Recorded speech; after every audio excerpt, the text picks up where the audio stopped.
Berserk Chapter 337. Wow. I mean,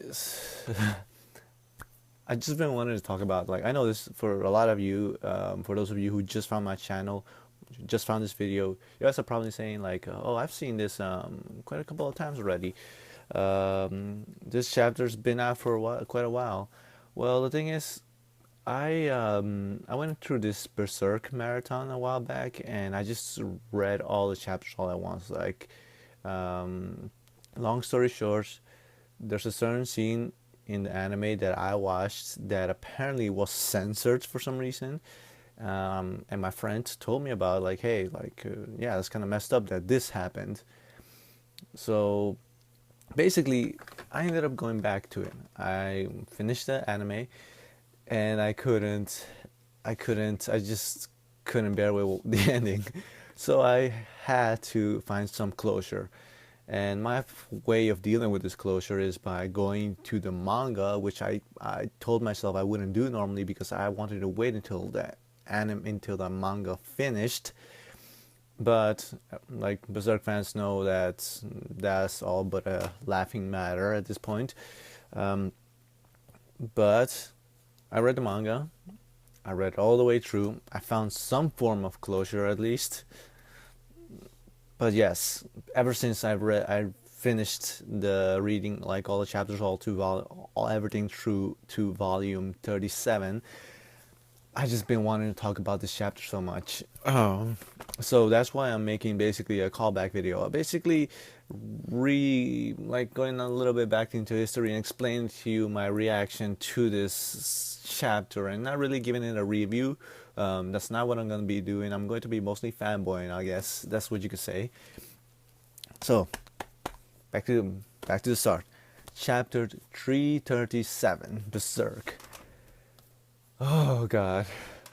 So the way this chapter starts off is easily just it basically just starts off with Griffith talking to Princess Charlotte, Queen Charlotte. Would you say that? I completely forgot by now, but I'll just call her Princess Charlotte for now. Maybe Queen. And of course, she and Griffith are gonna get married.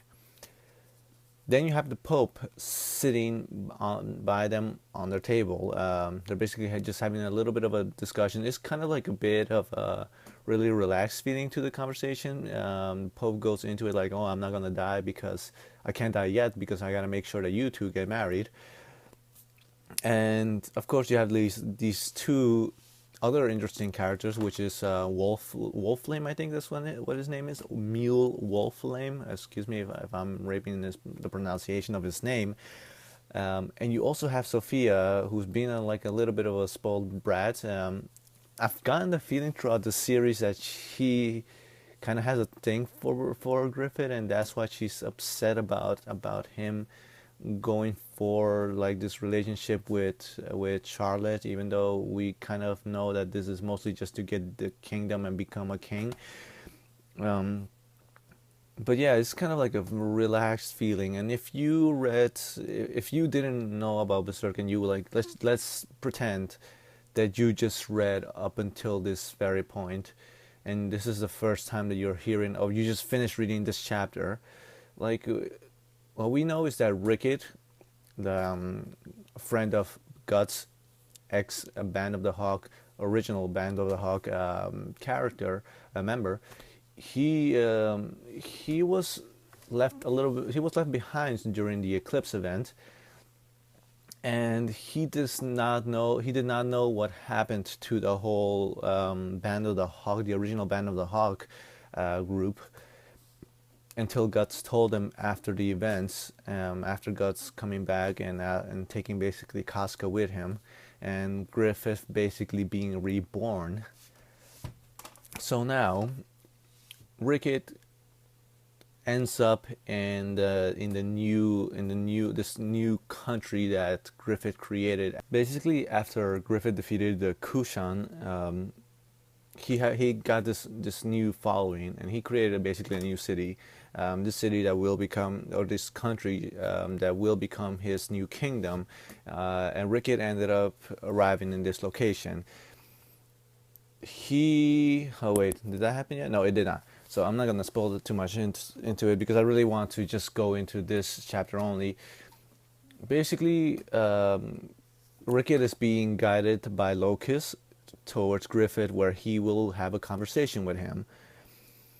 And in the back of my mind, I'm thinking like, so where is Miura going with this? Like, is he going to like turn Rickett on Guts or not?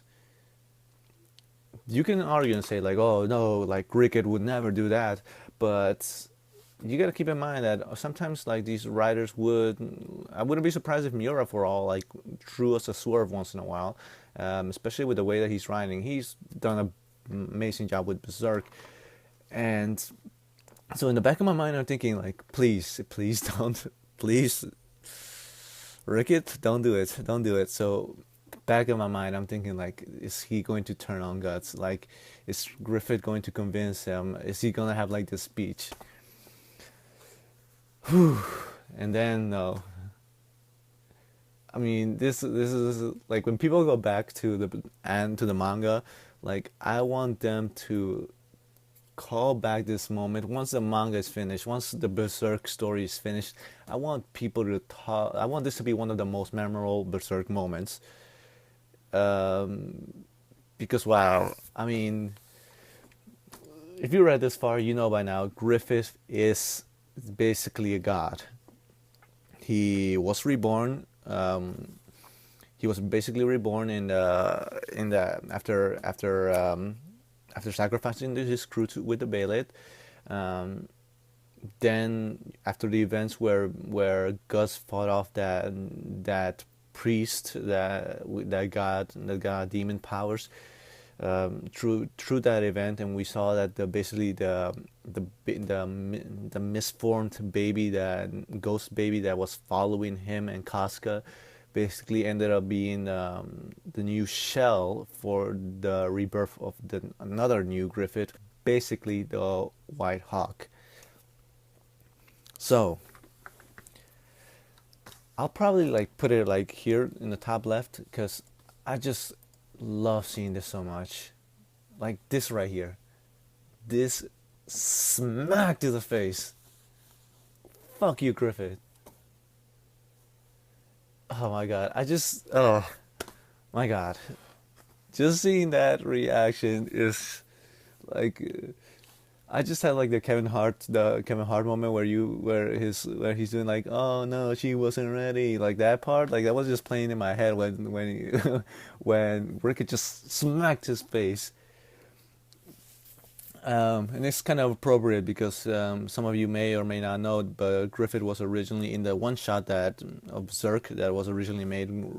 Griffith was originally female, so I was like, no, she wasn't ready. Smack, fuck you. And then the speech that you get afterwards from Rickett. Like I'm going to read this from the page that I've gotten this from. Um, I was ashamed. I couldn't go with everyone to win them that day, to rescue you. There was a debt I had to pay for not going with my comrades to their doom. Unlike Guts, I couldn't get angry. I couldn't shoulder that burden. All I could do was see him off. But on that hill, the one who forged those swords in remembrance of everyone, that was me. Ah. Oh wow. I was iffy about Rickett. Like I like the fact that he was a good supporter of Guts. I'm glad that he was a good guy, and throughout the flashback of the original Band of the Hawk, I was kind of okay with him as a character. This is a major development for him. That this chapter was perfect, and spoilers for you, for those of you who have not read past this point. If you have not, then please stop the video. But I'll give you 3 seconds. 1, 2, 3. We're good.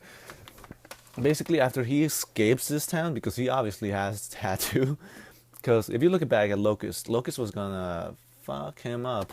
So looking back at this chapter,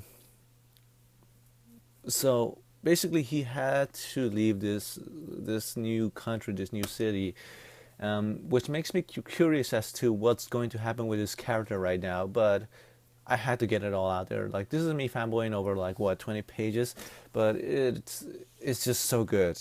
Oh my god, I want this to. When they ever do like whenever Berserk ends, whenever that may be, and they do a compilation of like the best moments of Berserk, like, and they flash you like panels of the manga, the best parts of the manga, like Guts in the Berserk armor and so on. Like, I want this, like the Griffith smack, which I will put right here one more time for you guys to preciously enjoy right here. The Griffith smack, I want that to be one of those panels that shows up in the compilation. There's not much else I have to say. This is just me fanboying. This is just one video of me fanboying about the chapter because I just absolutely loved it. As I was saying earlier, I was kind of expecting Rickert to move over to a different side and maybe think like, Guts is maybe Guts is wrong. Maybe this is the best for the world. But no, he chose to smack a god in front of the Pope, in front of one of his strongest minions, Locust, in front of his future wife. Yeah, badass points goes straight up to Rickert. He moves up in my list of most respectable characters. For those of you who are new to my videos, to my channel, what I do is basically review manga, anime, movies, and and games occasionally.